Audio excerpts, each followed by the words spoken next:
Here we go. It's Tuesday, guys. Now check me out. I want to get a little bit of grammar in because I love this grammar thing, and I know a lot of people don't, and it can be a little crazy, but I got you. So we're going to start off with some simple stuff, and then we're going to work. And I'm going to tell you how this is going to help you when you're taking tests and all that, because when you can decipher some of this stuff, your questions become much easier. So I like puzzles. You may not like puzzles, but I like puzzles. So we're going to have a little discussion about this, and we'll get to this. So let me show you something real quick. Let's say that I ate pizza because I love eating.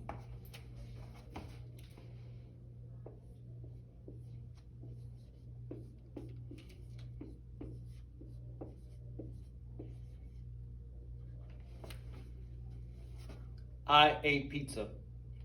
Let me ask you something. What is the noun and what's the verb in that sentence? I guess I should say what's the subject and what's the verb, right? Here's what you do. For me, I always find the verb first. To me, I think that's easier. So I'm going to look at this and say, I'm going to say, what's the verb? And I know a verb is something.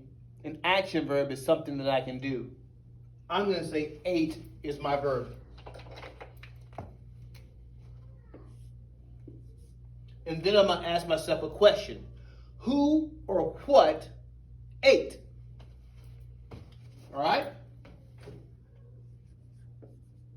Who or what? My verb. And this, my verb is ate. The answer to that question is I.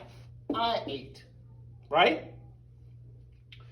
That being said, I know that I is now my subject. I is my subject. The subject is telling me who is doing something. Who is doing? Who ate? I. Now, what question does pizza answer?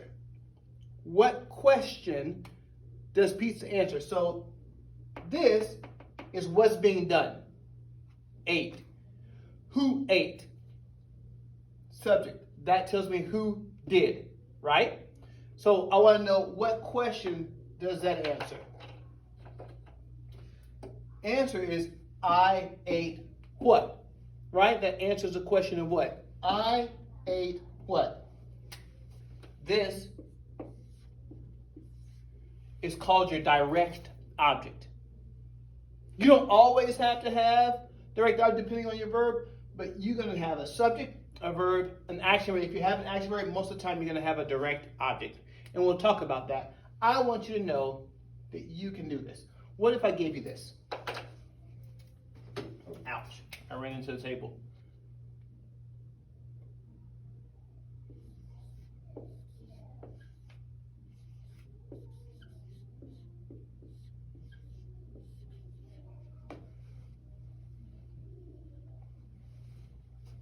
What's the verb? She smiled. What's the verb? You're right. It smiled.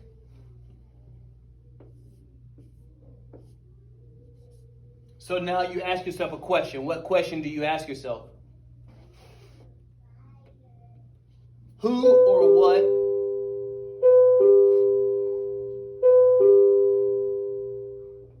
Thank you. Who or what smiled? So who or what smiled?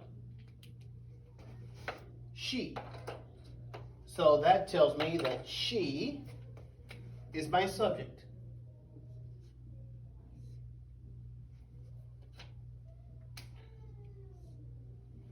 When it comes to subjects and verbs, you underline the subject once and you underline the verb twice. So she smiled. See how easy that is? Really easy, right? Here's what I want you to do. Come up with 5 sentences. 5 sentences with minimum of 3 words. Minimum of 3 words. 5 sentences. You're not going to be able to see that. That's going in the trash. Count it. 5 sentences.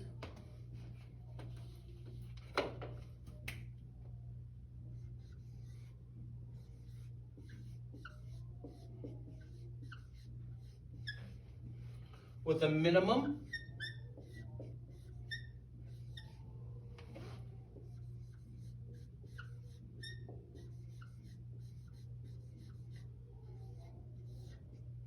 of 3 words.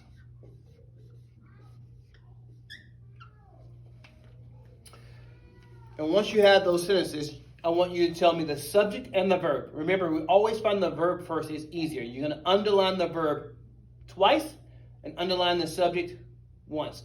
So,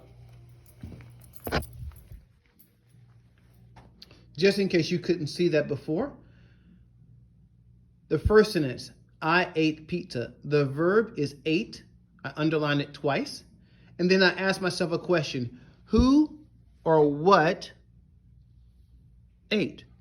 And the answer to that question is always going to be the subject, I. So let's test that theory.